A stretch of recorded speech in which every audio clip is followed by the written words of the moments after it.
Who do you think you are? Chapter 3. Our journey to find ourselves. We are always so intent on being somewhere else that we can lose out on the beauty and experience of being where we are. When we get to where we think we want to be, we can find ourselves asking, why do I feel incomplete here too? When we say, I, what do we mean by that? Who are we? Are we a body, a mind? Are we what we eat? Are we separate from the world around us? Are we a title? We are not static. We flow. We are a process, a living organism. We are consistently changing. Our cells are renewing moment to moment. Like a fish in a body of water, we are a part of everything around us, separated only by a membrane we call skin. We are not a thing, we are a process. You can describe the nature of you, but not your essence, because you are a process. What we think of as our I, our real inner selves, is a growing, changing living process, and not to be confused with our me, which are our masks, the parts of us that we present to the world. You are who you are seeking. A large part of your being is a pattern of action, doing and behaving, a process. That pattern is mostly based on our memories of who we were as a child. A habit is a strong memory that repeats itself without any conscious thought. Don't you know that your memory runs your life? Memory is a collection of past events, so you are mostly living in the past. You live the life you lead because of memory. The value of memory is to extract useful information from our experience, so we learn not to continually make the same mistakes over and over. If you made decisions in the past that you didn't fully understand, your memory of the outcome of those decisions allows you to learn from them. Your past is loaded with important information for your survival and growth. Take away your memory, and you won't know who you are, what you are, or where you are. You simply know that you are.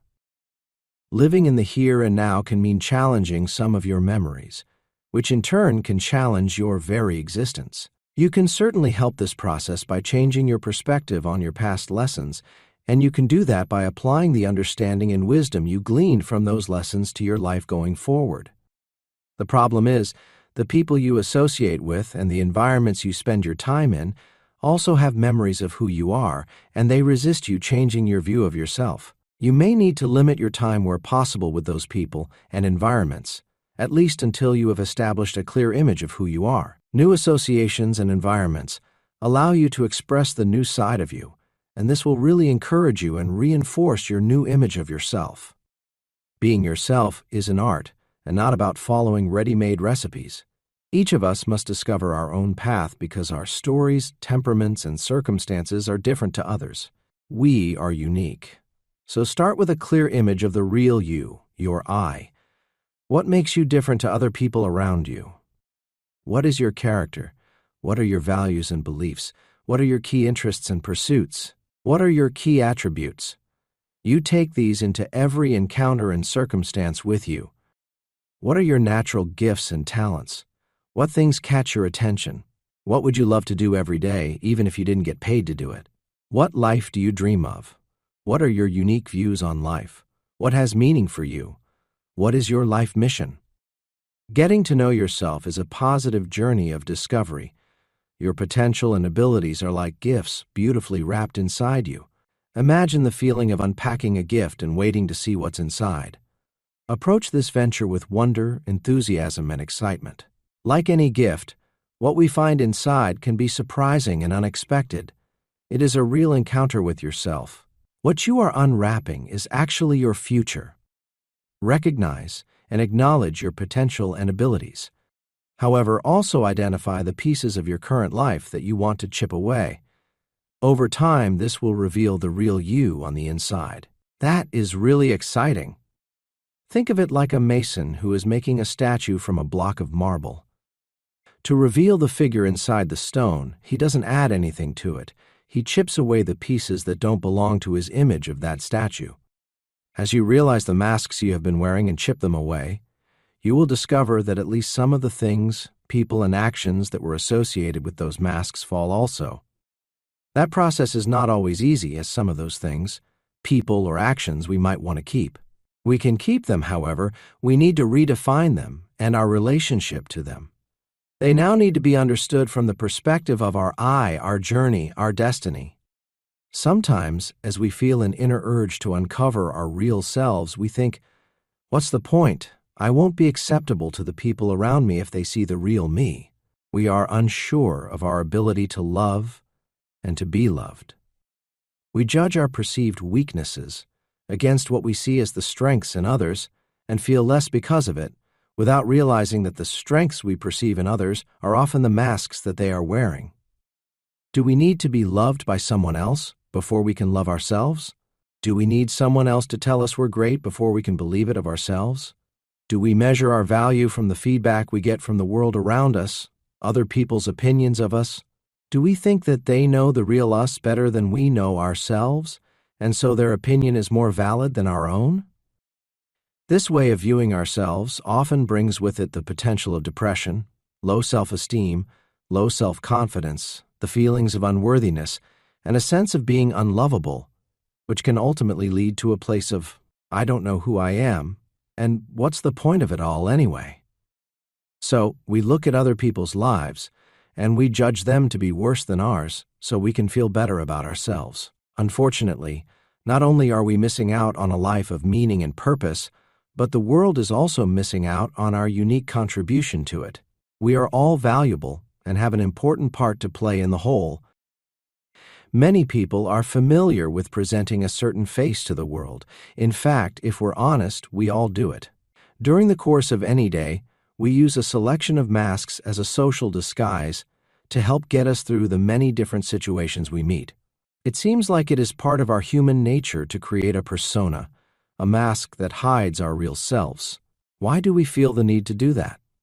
What are the deep-rooted feelings that our true, authentic selves will not be accepted? When did we start to form these masks, and how many do we have? Yes, many of these masks are indeed a work of art, and we might even have grown comfortable wearing them. We use them like a crutch. How have we convinced ourselves that walking through life with a crutch is better than walking on our own 2 feet? We ask, who knows me as I want to be known? My I, naked of masks, vulnerable yet strong, exposed yet confident, doubting yet powerful, lovable and unique. What is it in us that, at some point in our lives, starts to question those beliefs, and what drives us to pursue those thoughts? Even though we know it will put us at odds with some of the people who are built into the fabric of our living? Is it even possible to escape from the beliefs and attitudes of our tribe? Of course, we don't feel the need to ditch everything, just the parts that seem to rob us of our individuality. But can they be separated? There is an authentic I on the inside of you and a me that you show to the world. Your journey is not to find a physical place somewhere. It is about you finding you, feeling you, loving you, recognizing you, and knowing you. You are the destiny, having the knowledge, the understanding, and the realization of who you really are on the inside of you will finally allow you to put the world and your place in it into a different perspective. What we are looking for is a new expression of ourselves, the real expression of our I. When you come to know yourself, then you will become known. You have a destiny potential. It starts in concept form inside you, waiting for expression.